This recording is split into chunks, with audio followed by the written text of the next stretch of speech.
the hearts are pounding in Denver. This is Something Something Broncos. This one's for Pat. It is caught. Touchdown, Moses. Elam's kick. It is. Down the sideline. 53 yards. Stokely.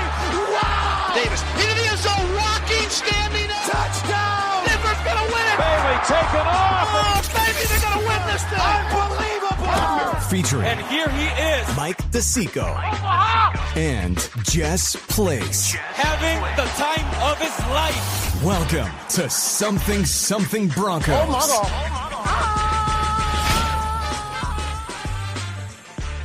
Hello, everybody, and welcome to Something Something Broncos. I am Jess Place, joined, as always, by Mike DeSico. Mike, how have you been enjoying this offseason? It's been great, man. Got done with spring break, back for the final stretch for school. I don't know, man. I'm feeling good. The weather's nice out here. It's beautiful. How about you? It's been kind of an unconventional Broncos offseason just because they kept it in the family and just re-signed everybody that was already on the team last year. And Jalen Waddle, we got a little trade action there. Right. Jalen Waddle. Hey, you know what? It's Waddle Wednesday. So welcome to this Waddle Wednesday edition of Something Something Broncos. I just am kind of excited to see Jalen Waddle play. Like he's going to be that X factor, dare I say? Oh, what if he's a joker?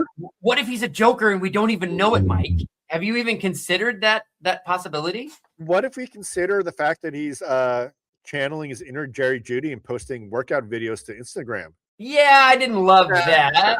Just because Judy kind of ruined that for me. He kind of was the turd in the punch bowl on the workout videos, wasn't he? Yeah, I mean, so clearly we know that that the workout videos don't make the man or the player. But remember, Quinn Miners, he had those workout videos where he's out like assaulting trees in the woods and whatnot. So, True. So I mean, it's either hit or miss. I mean, really, like you can get the belly or you can get Jerry Jeudy. So where do you think Waddle falls? Well, I'll see you, Quinn Miners, and raise you Russell Wilson. So, no, don't do that. High knees on the plane. And I mean, like, how many off-season videos did we have of him working out at his house or something on his little 50-yard football field thing? I'm whatever. Trying to keep it positive, Mike. All right, you're right. You're right. We're going positive here because we are about a week away, 10 days away from the draft. We're kind of doing a little fun free agency review today, but we have a draft show coming up next week. So we're saving all the good draft stuff till next week. Wait, Mike, stop. We're going to do a draft show tomorrow. It's going to be amazing. Chris and Tim and you're going to be working. And so unfortunately the Mike DeSico fan base will have to wait till next week for draft coverage from Mike DeSico, but it will come. Well, if I'm not in the show, it's like it doesn't really exist in my world. I understand. So you're like an ostrich with your head in the ground. I get it. I'm a tree falling in the forest that makes no sound. Those are my favorite trees. Right. Yeah. So Jess and I will be back with our Something Something Broncos draft show next week, but there will be a really awesome draft show tomorrow. Chris really knows his stuff. Tim is awesome. And your boy Jess is there. I'm here. I'm going to be there. You're the olive in the martini. Wait, so since we're talking about things that are coming, should we drop the big news, the biggest news of the day? Is it a bomb? Are you going to drop a bomb? Well, hopefully we won't bomb, but it's about us, Mike. It's about you. It's about me. It's about our amigos over at Somos Broncos, the Dublin to Denver fellas, and heck, even Adam and Ian with odds and end zones. This affects everybody. Yeah, is it? So we used to be part of FFSN. They were a podcast network that had all sorts of crazy sports teams. If you had a sports team and you had a podcast, like they would, that was for you. We have decided to split ways with them. So we are no longer with the FFSN, and you could probably see that on our logo.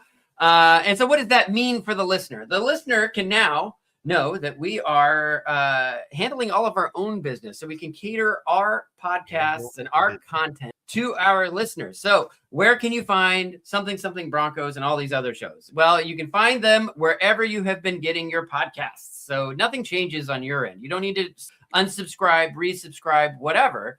But we do have a YouTube channel that has been launched that will be a repository for the podcast as well. So MH Broncos Pods, go check it out. You're might even be listening to this right now over there. So go subscribe there. Subscribe to Mile High Broncos podcast wherever you get it, and know that it is in the hands of Broncos fans only. Now there will be no Steelers fans involved in this. It's all Broncos. It's all Broncos fans, and it's exciting. So Mike, any thoughts on that? Do you have any questions about the changes that have happened? Do I get paid more? Yes.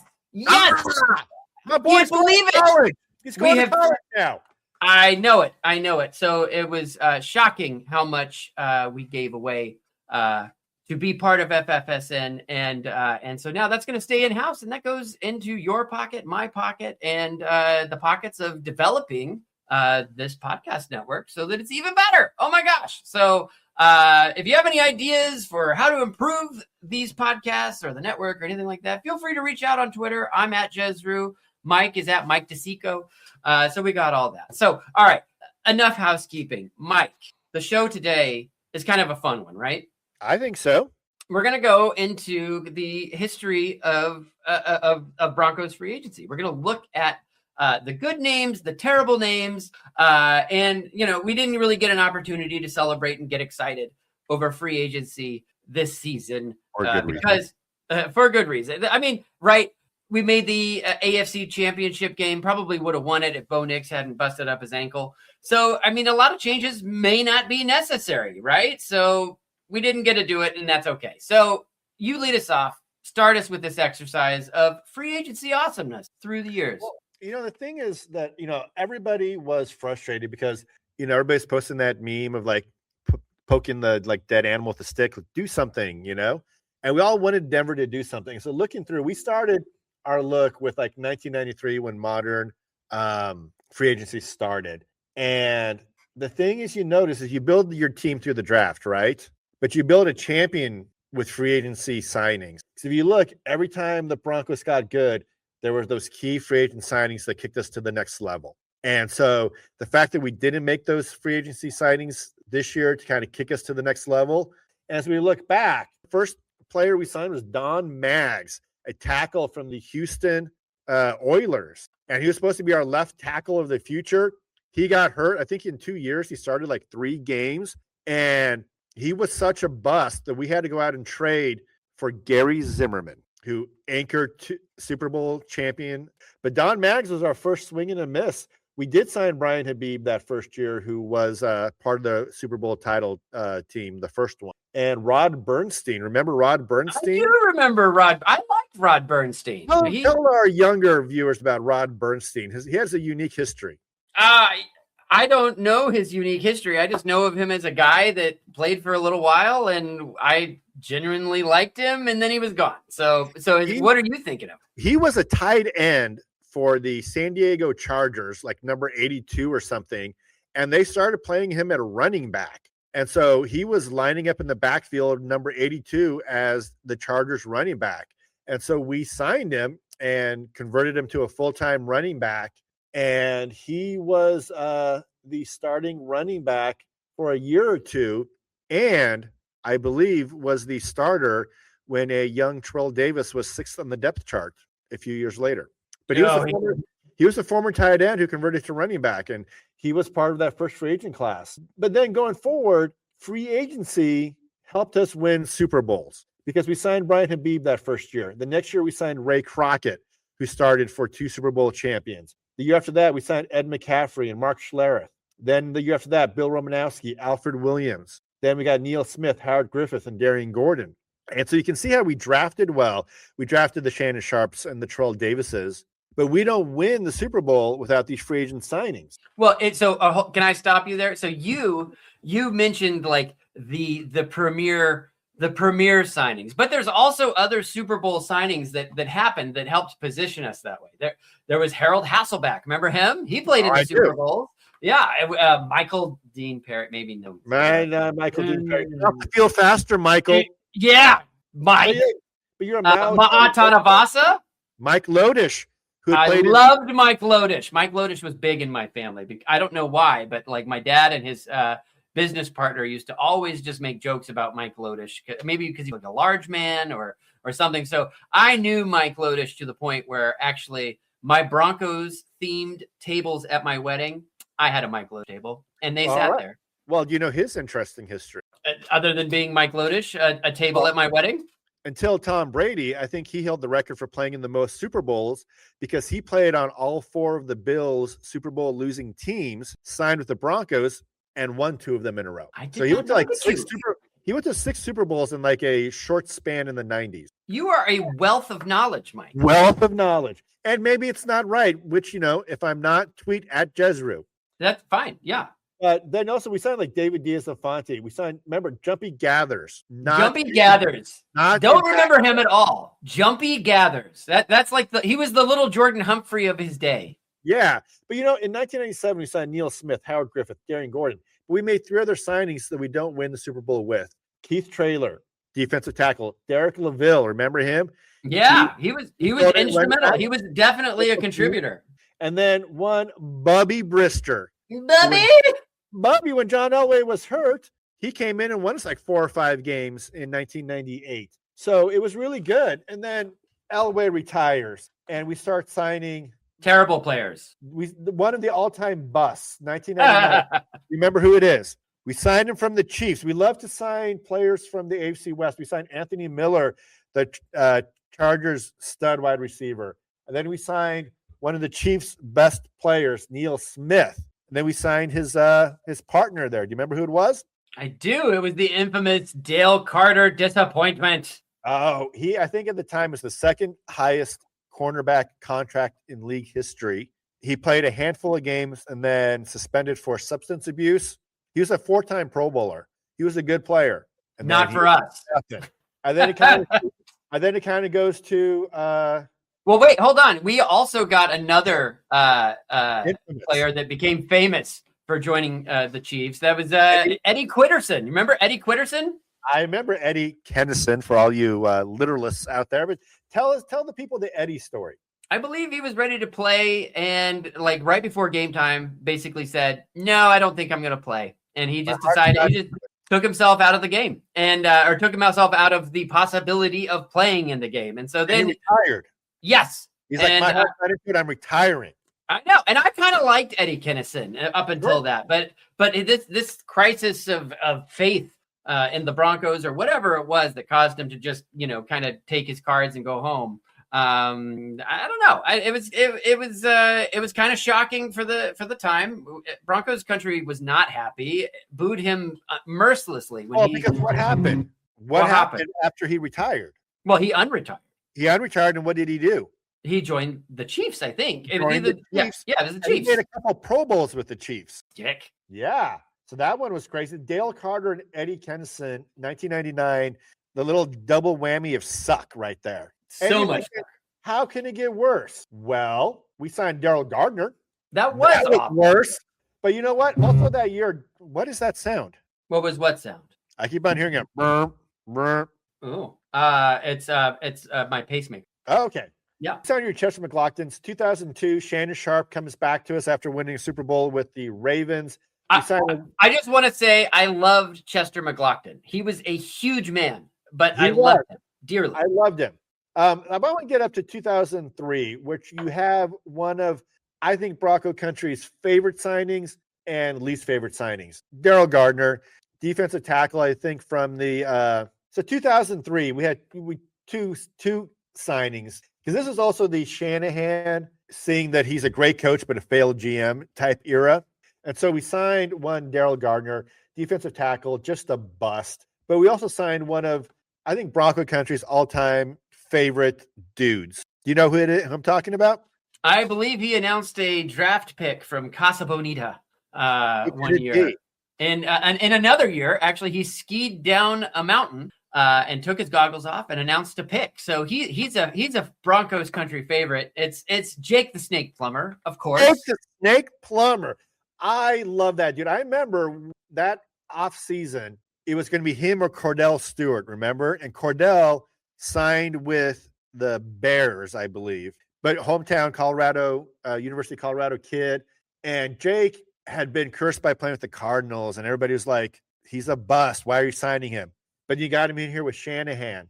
And my first memory of Jake, really as a Bronco, is with Arizona, he always had to do everything because it was the Cardinals. And he got to his first game of the Broncos and he played okay, but the team won because we had a running game. We had defense. And I remember Shanahan telling him, you don't have to do everything here anymore. You can just be you. And he was glorious. And I believe he got unfairly blamed, and his tenure came to an end quite unceremoniously and quite unfairly. You remember that story? Remember what happened? I do. Yeah, with the Jay Cutler. Yeah, I mean, the guy took us to the AFC Championship game in 2005. Like, he was not a slouch. And next to Elway and Morton, I mean, he was the third greatest quarterback in Broncos history just by making it that far. Right. So yeah, so here's a question. Does Jake Plummer belong in the Ring of Fame? Is he eligible? 4 years, right? I think it's 4 years. I don't think he belongs. I don't think he's eligible. We're going to get to that. But he was 7-4 coming off an AFC Championship game appearance. Shanahan had drafted Jay Cutler with the 10th overall pick, and he couldn't wait to get him in there. So we went from the playoffs, Cutler, to nothing. We wanted to trade Jake Plummer. I think it was to the Bucks. And he's like, no, I'm retiring. I'm not going to report, and denied Denver that draft pick. Yeah, and he was going to go play with John Gruden, and he's just like, no, I'm going to go play handball. You guys can. Yeah, and good for him. Like, the way he was done by Shanahan, why do him a favor and get a draft pick back? So he retired and walked away. I think, especially in hindsight, knowing how Jay Cutler turned out, I think we all kind of wish we had stuck with Plummer for another year or two to see what happened, because he had something else left. Absolutely, he did. It was a shame. It was a shame that he left the way he did. Like, you may not remember this, but like, he came in. Jay Cutler came in on the Thursday night football premiere, like the very first Broncos game on a Thursday night, because like Thursday night games weren't a thing then. And so Jay Cutler came in on that very first game. Unfortunately, we did not win that game. He started that game. At some point, he was pulled for Jay Cutler, and that was pretty much the end of it. I do know that the last pass that Jake Plummer ever threw for the Denver Broncos was like his 65-yard heave that was intercepted. So like right before the end of a half or something like that. I don't know if it was the Chiefs game in particular, but it certainly was his last pass for the Denver Broncos, which is a damn shame. But you did mention not being happy with Mike Shanahan, and so I have to interject this. In Stephen Fatsis's great book, by the way. He wrote a book called A Few Seconds of Panic. And in that book, he became a kicker for the Denver Broncos during training camp. And it was right during that era.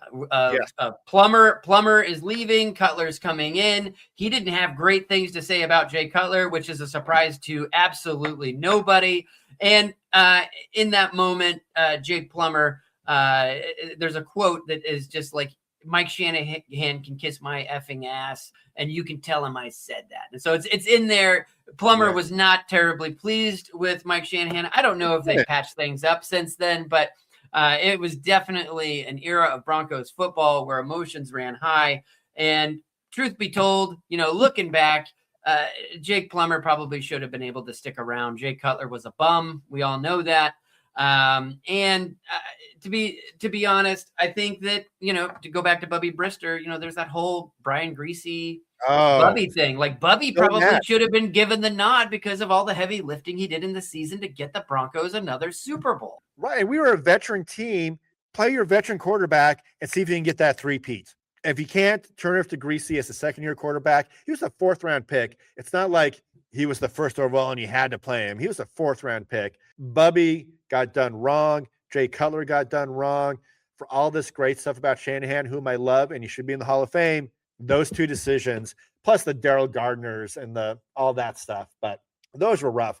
In 2004 is one of my it's my controversial one. John Lynch was signed. He was amazing. He was a 4-time Pro Bowler in 4 years with the Broncos, and they put his bum ass in the Ring of Fame. He's a Tampa Bay Buccaneer, and they put him in the Broncos Ring of Fame.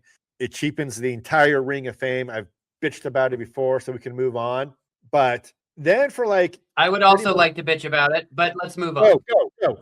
But the next 8 years is pretty much. Go ahead. No, I'm going to say something about this. Okay, I was at the game where they put him into the Ring of Fame. They did it with him and two other folks. I don't have it in front of me, but I do remember that John Lynch was getting honored by the Broncos. Everybody else was dressed up nice for the moment.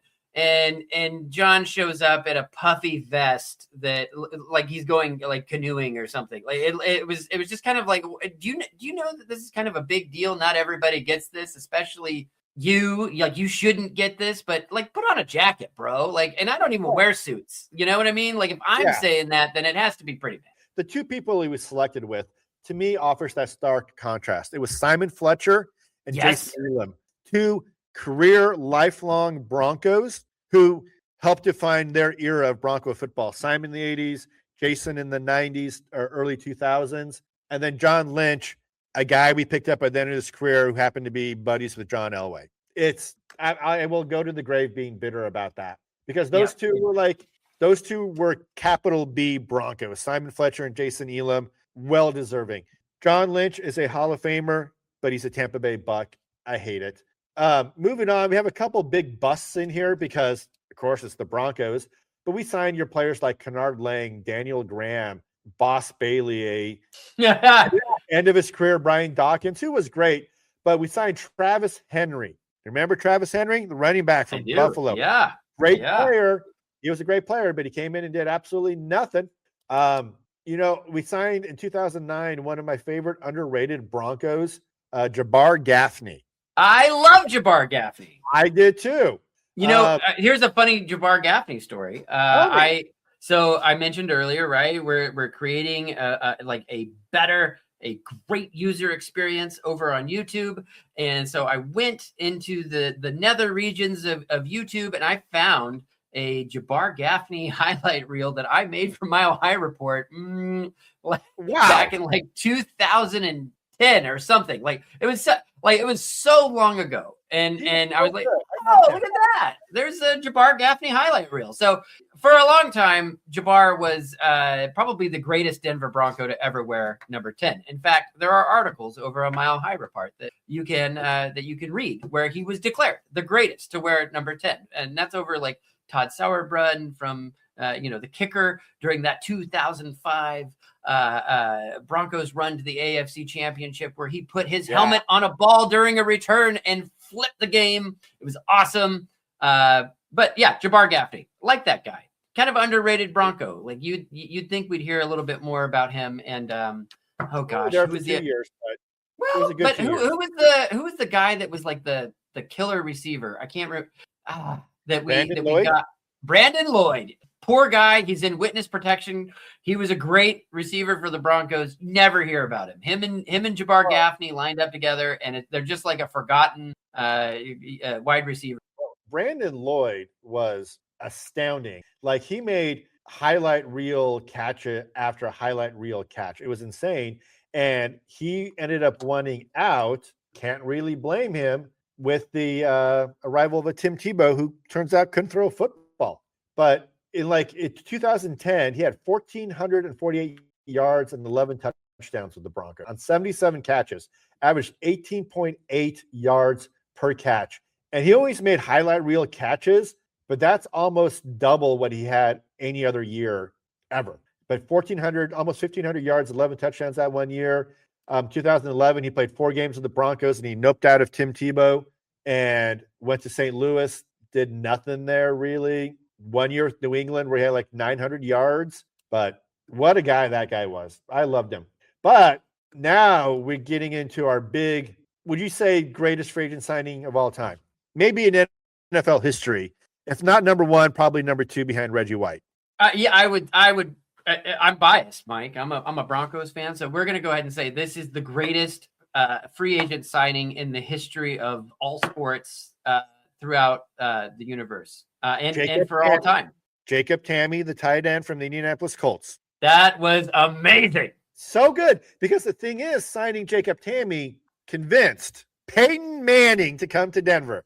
I think it was the other way around, but I mean, we get Peyton Manning, but then you look, we had drafted really well. We had already drafted Demarius and Eric Decker and a lot of those players. But then we draft Peyton Manning, and then all of a sudden we started with signing Mike Adams, Tammy, Dreesen, Stokely, Louis Vasquez, Wes Welker, Terrence Knighton, DeMarcus Ware, Aqib Talib, Emmanuel Sanders, TJ Ward.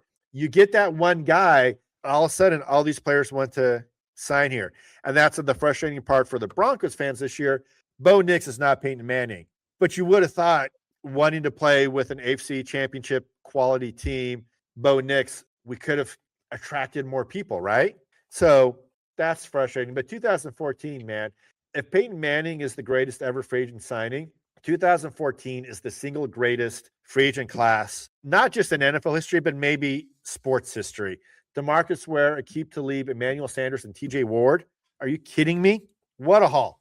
No, I mean, I remember when it happened. Like you saw that these killers, these absolute ballers were coming to Denver, and you knew that Denver was about to make a statement. Like, especially those three. Because remember, coming off the 2014 season, it was kind of a lackluster deal. Like we lost to the Colts in the playoffs, and Jack Del Rio was our defensive coordinator, and he was all super excited to go be the head coach of the Raiders, that he kind of just didn't care about the Broncos playoff run that year. Right. So let's look at Jack Del Rio now. I mean, he's a wackadoo. Like, right. And well, the thing is, like, I remember that day, like, oh my God, we signed Ware. This is great. Holy shit, we signed who? Wait, more? It just kept on more and more. And if we're going to talk about the Eddie Kennison story, we got to talk about the Emmanuel Sanders story. Do you remember that story? Of course. I love Manuel Sanders that our friend Brandon Perna coined. Like I missed those days. What was it? Emmanuel Sanders. Emmanuel Sanders. But Emmanuel Sanders was in like the Kansas City Chiefs office ready to sign a contract when he got word the Broncos wanted him. And he walked out the door, Chiefs thinking they had an agreement in hand. He walked out the door. It's like, nope, Denver, Peyton Manning, do it. Done. Yeah. Done. No, and the Broncos won a Super Bowl because of it. Like you don't win a Super Bowl without Emmanuel. Yeah, especially since Eric Decker left to sign a free agent contract with the fucking Jets. Whoops. That was a mistake. That was a mistake. And also, I always thought one of the weirdest free agent signings that you wonder what could have been sort of a thing. Eddie Royal signed a free agent contract with the Chargers without having the chance to play with Peyton Manning. He's like, I did 2 years with Tim Tebow. I am out of here. Eddie Royal, man, if he had stuck around, we probably don't sign Wes Welker, but Eric Decker and Eddie Royal walked away from a lot of yards and at least one ring, if not two, potentially. Well, that's life, man. You never know what's around the corner. You think the road goes straight, and it's a 90-degree turn into somewhere else. And unfortunately, Royal and Decker found that out the hard way. Right. So then after Peyton Manning, it was the same after the John Elway years. We got a lot of Ronald Leary. Do we need to go into like since that? Because it gets super depressing after that. It goes downhill. Like, I mean, maybe we should just cut it off there and just enjoy John Elway as the like kick-ass GM that helped get us Super Bowl 50, let's cut it off there. Cause really up until the last couple of years, it's been dog water. It's been awful. Yeah. And the thing is that I've noticed about, like, we can go back to what Elway did. He signed DeMarcus Ware, Aqib Talib, Peyton Manning, Wes Welker, like prime free agents that you and I would have been like, yeah, sign those dudes. But the things I noticed about Peyton, he signed guys like Zach Allen, where we all wanted Draymond Green back. He signed Malcolm Roach. He signed Hufanga. Kind of those Zach Allen players where we're like, who, what? And then they turned out to be premier players. He's done a really good job identifying guys who are about to take that leap. And that's been really awesome. Well, that's part of the reason for our success is the free agents that Denver signed, because they could not draft because they had mortgaged away the entire draft to get Russell Wilson and Sean Payton. So they had no choice. Right. They had no choice. We didn't sign those premier A1 5-star guys. We signed Zach Allen, who was nobody's first choice that offseason. And now he's beloved because he's amazing. Hufanga was the third guy on the bill after Evan Ingram and Dre Greenlaw. Oh, and we also got that Hufanga guy. He's been hurt a little bit. He's been amazing. But even like your Malcolm Roach, your Brandon Jones have been these like under the radar signings who have just been so great. And so you don't need to make the big splash, but you need to make a splash, I feel. So signing, who's the guy we signed? Do you even know his name this year? From outside the team? Well, there was a little, no, I don't know his name, but I do know that something happened with like the paperwork or something. And so it didn't go through, but I think it went through. It went through. Tyson Anderson. He's a safety. He's a great special teamer. Maybe they think with PJ Locke leaving to Dallas that he's ready to take that next step and get regular playing time or not. But it was just a very atypical signing for Paton, because his first year he signed McGlinchey, Ben Powers, Zach Allen, even Sam J. Perrine and Jared Stidham. So his first class was pretty solid. And then he signed Brandon Jones, Malcolm Roach. Then he got Hufanga, Ingram, Greenlaw. So it went against the grain of what he was planning to do. Yeah, I mean, the Broncos are now in position due to those free agent signings and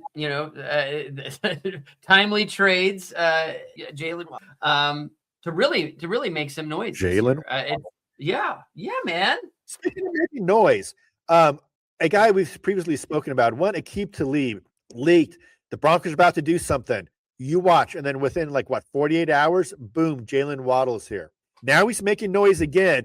There's something else cooking. What do you think is that something else that's cooking? Do you think it's going to be, oh my God, they traded for Kyle Pitts? Do you think they're trading up into the first round? Or do you think Aqib is going to be 1 for 2 on his predictions? What do you think is the fire with all this Aqib smoke? I think it has to be on the offensive side of the ball. The Broncos still need a tight end. They still need a running back. I mean, yes, J.K. Dobbins is coming back, but we kind of know that he probably will not play the whole season because, unfortunately, he gets injured. And I don't like it. I'm sure he hates it, but, you got to call it like you see it. And so, yeah, I think it's going to be a tight end or a running back. They were surprised that they were unable to get a running back in free agency. So that they have a taste for it. So be on the lookout. I think it's going to be one of those two positions. Here's I agree with you completely, but I'm also kind of the opinion that maybe Evan Ingram gets another year. I'm not sure I would dump resources into Sam Laporta from Detroit or Kyle Pitts from Atlanta. I would kind of want to see what happens with Evan Ingram. As far as driving the running backs, whenever I do my mock drafts, if Jadarian Price from Notre Dame is there, I snap him up. And to me, that's not an indictment of Dobbins. To me, it's more of an indictment of R.J. Harvey. Well, R.J. Harvey was sneaky productive last year. I know Broncos country, and I'm guilty of it too. I just assumed that R.J. Harvey, was just kind of a role player with around 500 yards or whatever. When Dobbins went down, he had to be the guy, and he did a decent job. But is he the kind of guy that I'm going to put his poster up in my room, and make a big stink to my wife that this is art and this is what we need to have in our bedroom? No. We need to helps get you in the mood. Yeah, right. Yeah, a little Harvey in your life is good for everybody. No, he did really well. I think around 900 yards, something like that. Really well is to me a stretch. He had the 12 touchdowns, which was good. He exceeded expectations is what I'm saying by he did well. No, I'd say he didn't exceed expectations, and maybe we had different expectations. I thought he didn't meet. He rushed for 500 yards. He had 350 yards receiving. That's a guy. That's when you're drafting, after all we hear about being the Joker and you pass on Omarion Hampton in the first round to draft Jahdae Barron. I was expecting 1,300 yards total offense, rushing, receiving, 600, 700 rushing, 500 receiving. The first year, flashes where you could be like, oh yeah, he's going to be the guy. This is something special. Did you see any flash at any point where you're like, oh yeah, we got something? Because here's the thing. If you did, we're not trading for a running back because everybody's saying, oh, when J.K. Dobbins, who's awesome, is hurt, we're fine. We have R.J. Harvey. But nobody's saying that. Everybody's saying J.K. Dobbins is awesome, but when he's hurt, we need somebody else. And that's why your Mike Washingtons, your Jadarian Prices are getting. I had that take on the Mile High Report Slack channel. I was pushed back. I was slapped in the face. Scotty Payne was like 900 total yards. RJ Harvey was never supposed to get that many. So yes, he was. You add up passing and rushing. I thought it was not as good as we want from that high of a draft pick, right? But it is his first year. Hearing Scotty talk, I was convinced. I was like, okay, maybe he exceeded those expectations. Maybe it was wrong of me to want 1,000 yards on the ground. But he was a contributor. He was a role player. He was pressed into service once JK went down. He was a role player, exactly. Yeah, and so I don't know. Do you expect more from him this year? Do you think he's going to increase that production? I don't think so. I think that will probably be the high watermark for Harvey, unless there is like catastrophic injury this year or maybe even the year following. Should he stick around that long? I don't know. But that sounds like you're agreeing with me. Like these numbers are a guy. You could probably plug Bidet in and give him RJ Harvey's touches and get similar numbers. That's a guy's number. And you look at mock drafts, we're getting mocked Jadarian Price. We're getting mocked Mike Washington, Emmett Johnson, Jonah Coleman from Washington. And there's a reason. And that reason isn't J.K. Dobbins. That reason is R.J. Harvey. And I asked you, and you never responded, Jess. Okay, I'm here, Mike. Was there a moment where you saw R.J. Harvey this year where you're like, there it is. There's that flash. That's how good he can be. Was there that moment or that game or that drive even where you're like, oh yeah, we got something here? For me, there wasn't. Well, okay. Well, I'm going to turn your question back on you. Since I'm not answering it, Jess. Looking at history. If you look for that player, that running back, that difference maker, you have to go way back. You have to go back to Clinton Portis. Like the Broncos have not had that world beater running back since Clinton Portis. So is RJ Harvey that guy? No, he's not that guy. Of course he's not that guy. But you knew Clinton Portis right away was that guy. I mean, first of all, he rushed for 1,500 yards his rookie year. But you could just watch him run the ball and realize, oh, shit, this guy's going to be special. You watch RJ Harvey run the ball, and you're like, oh, shit, we might want to consider drafting a running back in the second round. They were trying to sign free agent running backs, not because of J.K. Dobbins, but because of RJ Harvey. He was productive when pressed into service to the point where we made it to the AFC Championship. He filled the role. No, he was on the field. There was never a point where we're like, we had a running game when RJ Harvey was our lead back. We had Bo Nix doing everything he could when RJ Harvey was the lead running back. When J.K. Dobbins was the running back, we had a running game. So here's my thing. If they draft Price, Washington, Emmett Johnson for a 6th-round pick, or you keep him on the roster, hope somebody gets injured in preseason and you trade him for a 5th, 6th rounder then. But if you draft a running back, you're drafting to pair him with J.K. Dobbins, not R.J. Harvey. And I'm not saying he's a bust, but he ain't that guy, and we need that guy. We need that joker, whatever you want to call him. So I'm out on R.J. Harvey, but that's me. I don't know if you necessarily need to be in or out with R.J. Harvey. He's a guy. Like, he did okay. My opinion, he did okay last year. Is he going to do okay this year? He's going to do fine for whatever role they have him in, but he can't be a showcase player. He is not a Clinton Portis. I don't know if and granted, like, Clinton Portis is a Hall of Famer, so he's not. Yeah, he's not. They don't exactly come around all the time anyway.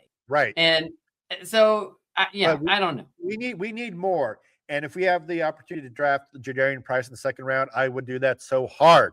And then if you do that, you don't need RJ Harvey. But let's go back talking about the draft. There's rumors, should they trade Riley Moss, before they have to pay him? And that just comes down to Jahdae Barron. If a Bronco veteran starter type thing gets traded for draft capital, who do you think it's most likely to be? I could see it being Riley Moss, and I'm a Riley Moss fan, but I could see the Broncos saying, we're going to sign McMillan. We invested a 1st rounder in Jahdae Barron. We're probably going to keep PS2 around for at least another year, then Riley Moss is your odd man out. Are there any other trades you would see with a veteran player that you would recommend the Broncos make, or at least I wouldn't be surprised if they did it? Well, Stidham. I think Stidham might be a candidate. I think I don't know. He didn't exactly do much for his stock in that AFC Championship game, but the snow didn't help, and doofus decisions on fourth down also did not help. Hey, but so did Josh Allen. He had that doofus decision in the AFC playoff game before that divisional round. Yeah, I could see him, but he's like a 6th round pick, probably, right? 5th round pick. Yeah. I can't even begin to fathom, first, 2nd round picks for anybody. I think, if one thing we know about this offseason is that the Broncos loves the family. And so it's hard for me to imagine a world where we let a member of the family go for a high draft pick. They are contributors. If you're going to get a high draft pick, you're going to have to get rid of a contributor. And I just don't see a world where my heart can take a departure. I agree. But you say, they're part of the family and all this, but the head of that family, George Paton, loves him some draft picks. He doesn't have many right now. And so I think we end up making more picks than we have picks right now. I think he finds more picks in the draft. On Twitter, people are like, if you're going to trade somebody, maybe it's Jonathan Cooper, because they're going to try to slide Jonah Ellis actually inside more, but maybe he goes back outside. I think if they want to trade and move up in the draft, your 2 most powerful pieces are Cooper and Moss. If I had to trade one, and I would trade Moss. I love the dude. I don't want to trade him. All right. Well, so we trade Moss. What do you want? Can you get a 3rd round for him? Yeah, I would want more than a 3rd round from Moss. Moss on your 2nd round, on our 2nd round pick, get us into the tail end of the 1st. Yeah, I could see that. That I could see. Yeah. And maybe you're trying to get your CJ Allen or whatever there. I don't know. All I know is that every interview about the draft George Paton's ever done, he talks about having those darts. He wants more darts, and you're not going to get more darts unless you give something up. So I'm interested to see what happens. But stay tuned for our draft show next week. I have a draft crush, by the way. I have a draft crush. When I do mock drafts, I draft the fuck out of this guy, and I will tell you next week who that is. And if he comes to the Broncos and he's our 6th round pick, 5th round pick, I am buying that jersey immediately. And I will, Kelly's going to have to just deal with the fact that we're getting a poster of him in our room. Ooh. To set the mood a little bit. That's how much I love this guy. That's how much I love this guy. You got to laminate it. Keep it around. Be laminated. Sure. Yeah. It's good. I'm going to get one of those, what they used to call them, fat heads, those like life-size stickers. Oh, yeah. Yeah, we have a sliding glass door in our bedroom, so I may put them right there, I love how adventurous you and your wife are in the bed. Yes. Anyway, I'm really excited for this draft because, first of all, last year I was traveling. I was in Rome. And so, with the time difference, I woke up and the draft was done, so I couldn't follow any of it live. And I'm so excited to follow the draft live this year. It's going to be so much fun. Something's going to happen. I think Aqib Talib is right. There's some move coming. I don't know what it is, but something's going to happen. And, if Jalen Waddle is the first shoe to fall, there's a second shoe falling. The other shoe is going to fall this coming week. I can't wait. Well, for Aqib Talib to be talking about it, right? It's going to be a big deal. Aqib Talib doesn't talk about a pick that moves us around in the second round, right? That does not get Aqib off the couch. This is going to be a day one move. This is going to be a day. I don't know what that is. This is going to be a day one move that Aqib Talib is talking about, which means it could theoretically happen before the draft. We may do our draft show next week, and we're like, yeah, we're in the first round. Look out. Well, maybe it's Mike Florio was right, and the Broncos are going to try to sign Aaron Rodgers to be our starting quarterback. Stop. No, remember that nonsense? What the most ridiculous thing I've ever heard is that he's going to try to sign Aaron Rodgers to be our starting quarterback. Get the fuck out of here, Pro Football Network or whatever your awful Twitter handle is. Yep. Yeah, that was still there would be a bigger groundswell of support for re-signing Jake Plummer. Like Right. like you could not like that does not stick, that does not fly, that does not walk out of here on its own. Like that is just a putrid, terrible dog doo-doo, dog poop take. Well, Jake Plummer is actually in a way a really good comparison for Bo Nix. Like Bo Nix doesn't get that love nationally that we all think he should, but just like Jake Plummer, Bo Nix is our guy. He is a Bronco. He's our guy, and you're not going to take our guy away for Aaron Rodgers for a 1-year rental with a like I cannot even imagine like wanting that Aaron Rodgers circus in with this AFC championship team. Like, can you imagine like introducing that? Like, there is no circumstance on this earth where that would ever work out in any way. Well, yeah. And plus, if that happens, which again, the most laughably stupid idea I've ever heard. If I'm Bo Nix, I'm like, fuck you, trade me. And then, then we're going into next year with Sam Ehlinger and the Teddy Bridgewater, Case Keenum free agent signing. I just had to talk about it because I just remember how utterly ridiculous that was. And we hadn't had a show since then. So thanks for letting me vent, brother. Mm-hmm. This is therapy. This is therapy for you, for me, for our listeners. Yeah. So I can't wait. So quick prediction. Do you think the move is going to be for a free, like a veteran player like your Kyle Pitts? Or do you think if they make a big splash, it would be more for like, we're moving up to like late second because our guy, Jacob Rodriguez or whatever fell and we're going to go get him, or moving up to the first, whatever. Do you think if there's a big move, it's going to be for a veteran or for a draft pick? It probably will be for a veteran. But I'm also intrigued by the possibility that it could be a draft pick, that it could put us back in the first round. So, the Broncos did something like this back in the Jay Cutler days. This is what they did with Javon Walker. Remember, they had a pick early in the second round, and they moved it for Javon Walker. So this could be a redux of that. Let's say they move up late first, early second. Is there a specific player you would be like, if they're moving up, it's because they want that guy? Oh, it's too soon to do that. No, I don't have anybody that I think that they would be goo goo gaga over. I mean, you can look at like their top 30 visits over at milehighreport.com. But it's too early. It's too early to decide. And we're still trying to figure out if it's for a pick or for a player. So yeah, I don't know. The only one I would see is maybe CJ Allen, middle linebacker. He just seems to be cut from that Vance Joseph cloth that you want.